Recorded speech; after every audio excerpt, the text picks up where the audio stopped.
राजस्थान में कोरोना की तीसरी लहर की आहट दिखाई देने लगी है। दिसंबर के 22 दिन में 209 कोरोना संक्रमित मिले थे और पिछले 6 दिन में ही 225 केस आ चुके हैं। तो ये मौका है संभलने का, क्योंकि यही ट्रेंड रहा तो तीसरी लहर में ओमिक्रॉन 3 गुना अधिक संक्रमण फैला सकता है।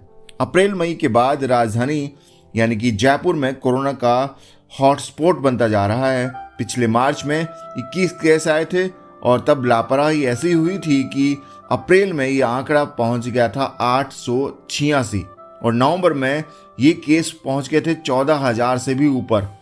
और इस बार अक्टूबर में 45 केस मिले हैं और नवंबर में 196 हो गया।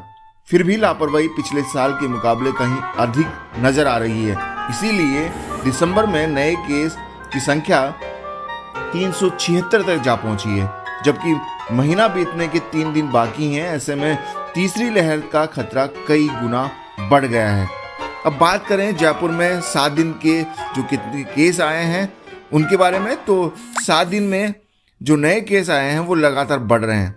अप्रैल मई में यहाँ कोरोना पॉजिटिव का आंकड़ा 4,000 से अधिक पहुँच गया था और अब 190 दिन बाद पिछले 3 दिन से संख्या चौगुनी हो गई है।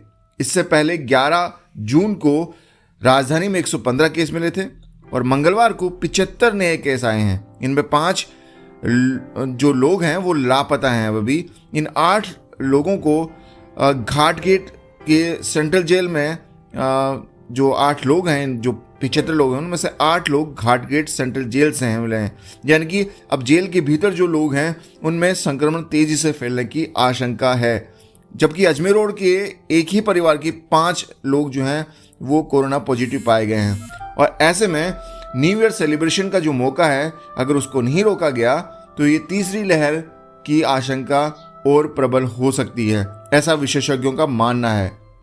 ओमिक्रॉन के प्रसार का खतरा जो पिछला डेल्टा वेरिएंट था उससे भी तेज है, क्योंकि दूसरी लहर में डेल्टा वेरिएंट से 1 से 8 तक फैलता था, यानी कि एक संक्रमित व्यक्ति 8 तक जो ये संक्रमण था वो फैला देता था। वहीं ओमिक्रॉन में जो ये खतरा है संक्रमण फैलाने का, वो एक पेशेंट जो है वो 25 लोगों को संक्रमित कर सकता है। तो ये तीसरी लहर की आहट है, जिसको देखकर हम लोगों को ज़्यादा सावचेत, ज़्यादा सावधानी और सतर्कता बरतनी होगी।